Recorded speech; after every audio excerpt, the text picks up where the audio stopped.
每年清明前後，我哋客家人都鍾意整返啲艾糍，又叫清明果。濃郁嘅艾草清香，蒸又得，煎又得。同青團唔同嘅係，佢嘅皮軟糯得嚟，又有啲嚼頭，包裹住鹹香嘅餡料，真係越食越過癮㗎。家庭版詳細做法同配比分享俾你哋，鍾意嘅姊妹們收藏起身，慢慢睇啦。自己整嘅餡料真係鍾意食咩就包咩。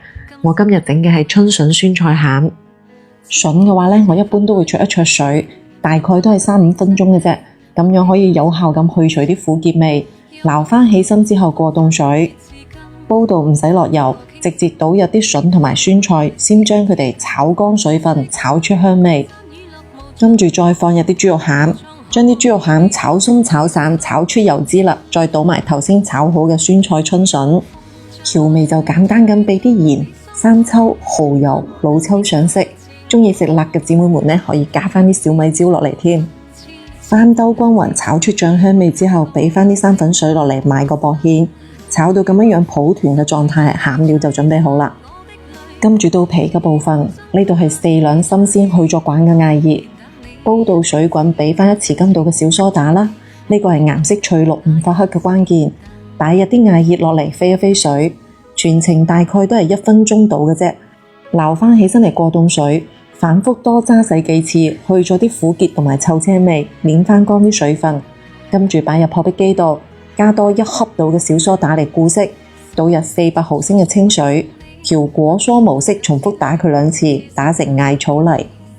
好食嘅艾糍，佢係軟糯衣韌得嚟，又有啲嚼頭嘅。我哋自己溝粉比例唔啱，又或者市場買到啲唔靚嘅散裝粉，整出嚟口感差好遠㗎。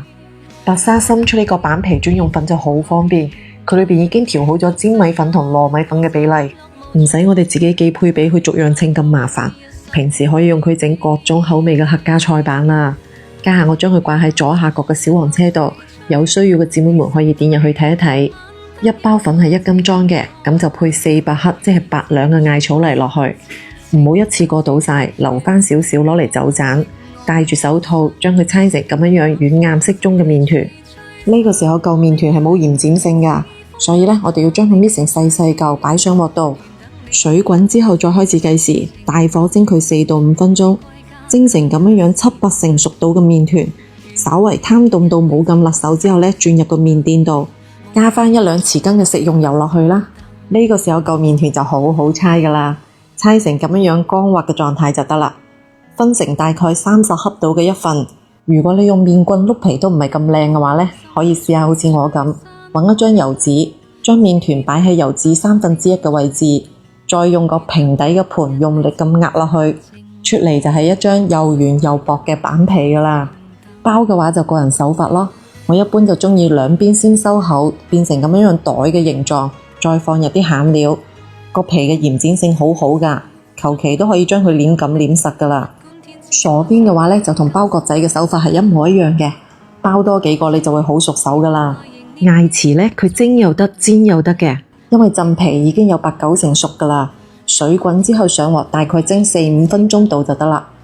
鍾意香口嘅姊妹們，包好之後都可以直接落鑊去煎，全程都係3幾分鐘嘅啫，煎到佢兩面都金黃焦香咁就得㗎啦。咁樣整出嚟嘅艾糍，濃郁嘅艾草清香，包裹住鮮香開胃嘅餡料。浸皮軟糯得嚟，又有啲嚼口，真係好正㗎。講得咁詳細都睇到呢度咯，點個讚鼓勵下，你都嚟試下啦。評論區等你嚟交功課。